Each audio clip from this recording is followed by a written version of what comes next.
In this video, I'm going to show some accessories that are available for the Sony RX10 IV camera.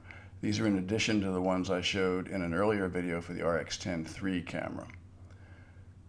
This Vello Shutterboss III wireless remote and timer is a good solid remote control unit and with very good timer capabilities built in, so it can act as an interval timer for time-lapse photography.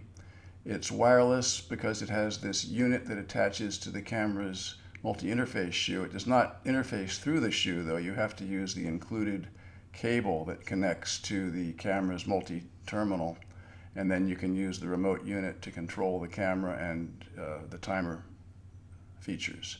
The Vello Shutterboss II is a wired version of that previous unit that also has good remote control functions and excellent timer and time-lapse photography features. The Sony multi-battery adapter is not something that may be a high priority for you unless you have the Alpha A9 or the A7R III camera, because it comes with two batteries, the NP-FZ100 batteries used by those other cameras, and it can hold up to 4 of those batteries. But once you charge up the unit, it can act as an external power source for the RX10 IV. And the reason it can do that is that the dummy battery that you see here, I'm going to show you in a second, it comes with an external sleeve so it fits those other camera models. But if you take off that sleeve, then the dummy battery fits perfectly into the RX10 IV in place of its battery. So you remove the battery from the RX10 IV and insert the dummy battery attachment from this multi-battery adapter unit. And when you do that, you have to pull up a little flap on the battery compartment door so the cord can pass through the door, then you can still close and latch the door. So now you have the camera powered from a very strong source of power for hours and hours and on end. And if you're out in the field, you may want to consider a unit like that. It has tripod sockets for attaching it.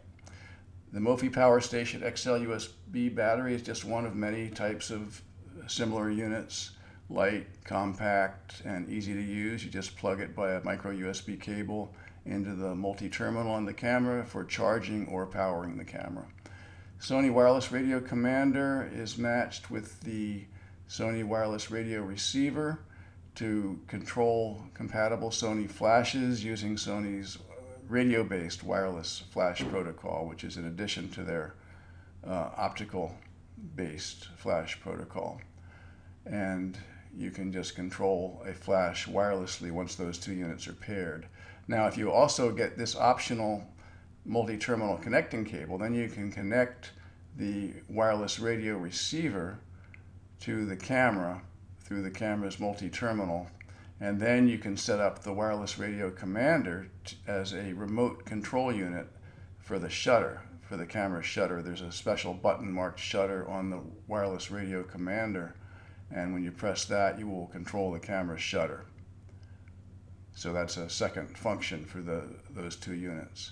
This Sony Flash HVL F45RM is a strong, powerful unit with bounce and swivel head, and it also can act as either the remote unit or the controller unit for both of Sony's wireless protocols, the radio-based wireless flash system or the optical-based wireless flash system.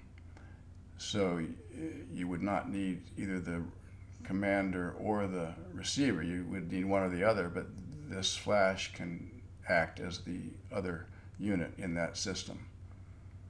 And this flash there, you can see how the head swivels, and it also has a built-in video light there in the middle, which I'll turn on in a second here to show you. There, the video light is turned on to a fairly low level, and it can get considerably brighter than that through the controls on the back of the flash.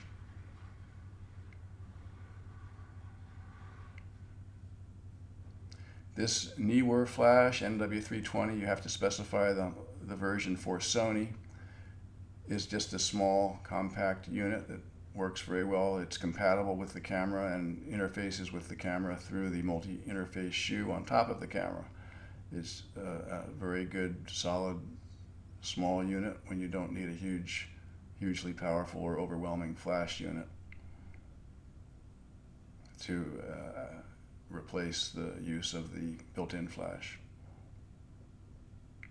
The Sony shotgun mic shown here is a unit that interfaces with the camera through the multi-interface shoe on top of the camera, and you can set it to a couple of different patterns for picking up sounds. And because it interfaces through the shoe, you don't need batteries and you do not need any kind of connecting cord. And this microphone comes with this windscreen shown here that you can just slip on top of the microphone to cut down on noise from the wind.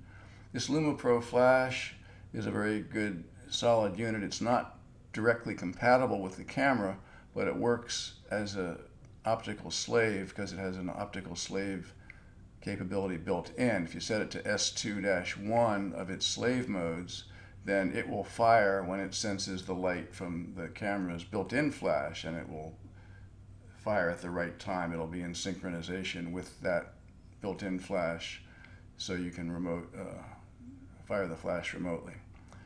This Yongnuo flash also has a built-in optical slave capability, so you can set it up in the appropriate slave mode and it will fire when the camera's built-in flash fires.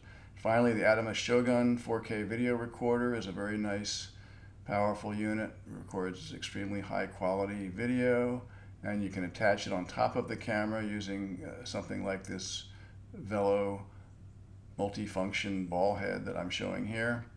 You plug the camera into the recorder using the micro HDMI cable, and you can record 4K video without a memory card in the camera, as described in my book on the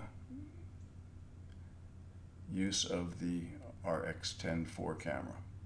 That is it for the accessories. If you want more information about any of those accessories or about the camera, the features, menus, controls, getting the most use out of the camera through some of the tips in the Appendix B, check out this book. It's 269 pages with more than 500 illustrations and a lot of information about all aspects of the Sony DSC-RX10 4 camera. For more information about the book, check out my website at whiteknightpress.com.